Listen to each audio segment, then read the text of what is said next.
നമ്മൾ ഉറപ്പായിട്ടും ഒരു ഫെയിലിയർ വന്നല്ലോ. അപ്പോൾ ഈ കഴിഞ്ഞ ന്യൂസിലൻഡ് സീരീസിലൊന്നും ശരിയായിട്ട് വന്നിട്ടില്ല. അപ്പോൾ എനിക്ക് ഭാഗ്യവശാൽ ഞാൻ ടീമിന് പുറത്ത് പോയപ്പോൾ ഉറപ്പായിട്ടും വിഷമം ഉണ്ടായിരുന്നു, കുറേ സങ്കടം ഉണ്ടായിരുന്നു, കുറേ ദേഷ്യം ഉണ്ടായിരുന്നു. പക്ഷേ ആ ഒരു ഇമോഷൻസ് എല്ലാം ഫീൽ ചെയ്ത് കഴിഞ്ഞിട്ട് എനിക്കൊരു 7 ദിവസം കിട്ടിയായിരുന്നു ടീമിൻ്റെ കൂടെ തന്നെ. അപ്പോൾ ആ ഒരു 7 ദിവസത്തിൽ നമ്മൾ വെറുതെ ഇരിക്കാതെ വർക്ക് ചെയ്യുമല്ലോ, നമ്മൾ ബാറ്റിംഗ് പ്രാക്ടീസ് ചെയ്യാൻ പോകും, മെൻ്റലി വർക്ക് ചെയ്യും. അപ്പോൾ ഞാനൊന്ന് ആലോചിച്ച് എന്താണ് ഞാൻ ന്യൂസിലൻഡ് സീരീസ് മോശമായിട്ട് ചെയ്തത്, അപ്പോൾ അടുത്ത അവസരം കിട്ടുകയാണെങ്കിൽ ഇനി എന്താണ് ബെറ്ററായിട്ട് ചെയ്യാനുള്ളത്. അപ്പോൾ അങ്ങനത്തെ ഒരു റീബിൽഡിങ് ഫേസ് എനിക്കൊരു 7 ദിവസം കൊണ്ട് കിട്ടിയിട്ടുണ്ടായിരുന്നു. അപ്പോൾ ഞാൻ നേരത്തെ ഒരു ഇൻ്റർവ്യൂവിൽ പറഞ്ഞ പോലെ എനിക്ക് സക്സസിനെ കാട്ടി കൂടുതൽ കിട്ടിയിട്ടുള്ള ഫെയിലിയേഴ്സാണ്.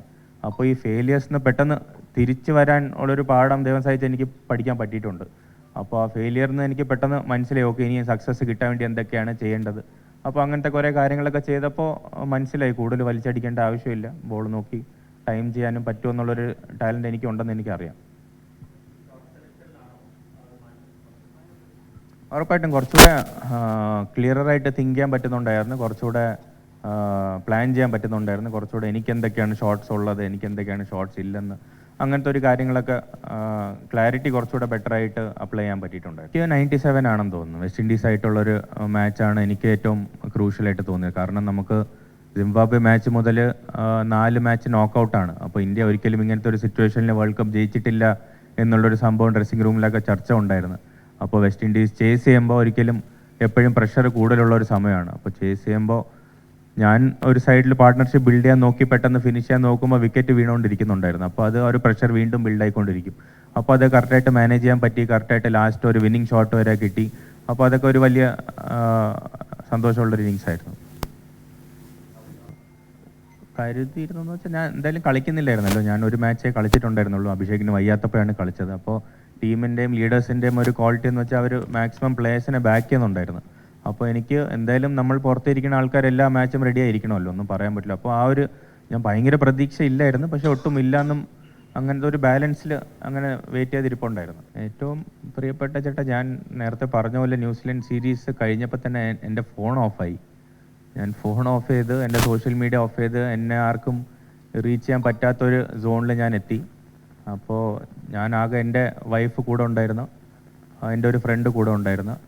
പിന്നെ ഏറ്റവും നന്ദി പറയാനുള്ള വ്യക്തി ഞാൻ തന്നെയാണ്. കാരണം എനിക്ക് അപ്പോൾ പെട്ടെന്ന് തോന്നി നമുക്ക് കുറേ സംഭവങ്ങൾ അങ്ങോട്ട് പോകുന്നുണ്ട്. അപ്പോൾ എനിക്കൊരു 31 വയസ്സായി, ഞാൻ കുറേ വർഷങ്ങളായിട്ട് ഈ ക്രിക്കറ്റ് കളിക്കുന്നുണ്ട്.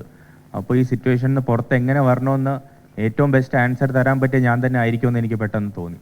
അപ്പോൾ ഞാൻ തന്നെ ഒറ്റയ്ക്ക് ഇരുന്നിട്ട് ഞാൻ ആലോചിക്കുന്നുണ്ടായിരുന്നു എന്തൊക്കെയാണ് നമുക്ക് ഇനി ബെറ്ററായിട്ട്, ഞാൻ നേരത്തെ പറഞ്ഞ പോലെ. അപ്പോൾ I trusted my own self എന്ന് പറയാം. അപ്പോൾ അതായിരിക്കും ഏറ്റവും വലിയ ഒരു വിശ്വാസം എനിക്ക് നൽകിയത്. ഉറപ്പായിട്ടും നമ്മൾ എല്ലാവർക്കും ഉള്ള സംഭവമാണല്ലോ ഏട്ടാ, നമ്മൾ ഞാനാണെന്ന് പറഞ്ഞാലും പകുതിനെക്കാട്ടിയും കൂടുതൽ ദൈവമാണ്. അപ്പോൾ അതൊക്കെയാണ് ഈ മാച്ചസിൽ എനിക്ക് കാണാൻ പറ്റിയത്. ഞാൻ ചില സമയത്തൊക്കെ തോന്നി ഞാനല്ല ബാറ്റ് ചെയ്യുന്നൊക്കെ എനിക്ക് തോന്നിപ്പോയി, അങ്ങനത്തെ ഒരു സിറ്റുവേഷൻസ് വരെ ഉണ്ടായിരുന്നു. അപ്പോൾ എന്തായാലും വലിയ സന്തോഷം. നമ്മൾ പെട്ടെന്നല്ല ഈ ചേഞ്ച് ഉണ്ടായത്. ഞാൻ വിശ്വസിക്കുന്നതെന്ന് വെച്ചാൽ കുറേ വർഷങ്ങളായിട്ട് എൻ്റെ 10ാം വയസ്സിൽ ഞാൻ മെഡിക്കൽ കോളേജ് ഗ്രൗണ്ടിൽ നിന്ന് പ്രാക്ടീസ് ചെയ്ത് തുടങ്ങി. കുറേ അണ്ടർ-19 കളിച്ചു, രഞ്ജി ട്രോഫി കളിച്ചു. അപ്പോൾ കുറേ വർഷങ്ങളായിട്ട് ഞാൻ ചെയ്തുകൊണ്ടിരുന്ന ഒരു ഹാർഡ് വർക്കിൻ്റെ ഒരു ബലമായിട്ടാണ് മോളിൽ നിന്ന് എനിക്കൊരു ബ്ലെസ്സിങ് തന്നെന്നാണ് ഞാൻ വിശ്വസിക്കാൻ കരുതുന്നത്. അപ്പോൾ ആ രീതിയിലാണ് ഞാൻ ഇതിനെ കാണുന്നത്.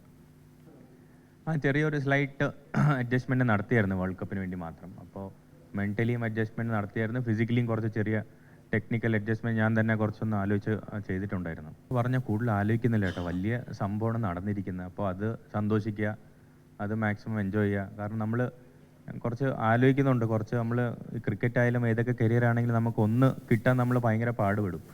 അത് കിട്ടിക്കഴിഞ്ഞാൽ ഉടനെ അടുത്തിലോട്ട് ചാടാനാണ് മനസ്സ് നോർമലായിട്ട് അങ്ങനെയാണ് ആലോചിക്കുന്നത്. പക്ഷേ എനിക്കൊന്ന് സമാധാനമായിട്ട് നിന്ന് ക്രിക്കറ്റ് ഒന്ന് എൻജോയ് ചെയ്യണമെന്നാണ് എനിക്ക് തോന്നുന്നത്.